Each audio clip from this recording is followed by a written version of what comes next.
আমাদের পৃথিবীতে কটি মহাদেশ আছে?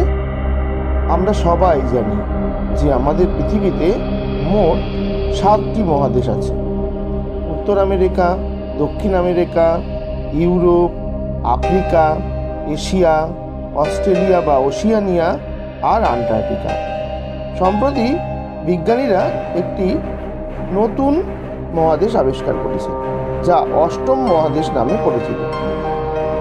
এই মহাদেশটির নাম রেখেছে জিল্যান্ডিয়া। 18.9 লক্ষ বর্গ কিলোমিটার অঞ্চল জুড়ে এই মহাদেশটি প্রশান্ত মহাসাগরের গভীরে অবস্থান করছে।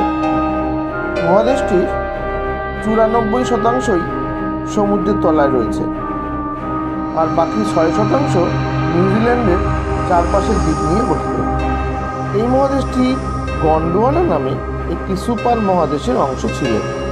জিল্যান্ডিয়া প্রায় 105 মিলিয়ন বছর আগে গন্ডোয়ানা থেকে পৃথক হয়েছিল, যদিও তখনও পর্যন্ত অস্ট্রেলিয়া ও জিল্যান্ডিয়া একে অপরের সঙ্গে যুক্ত অবস্থায় ছিল।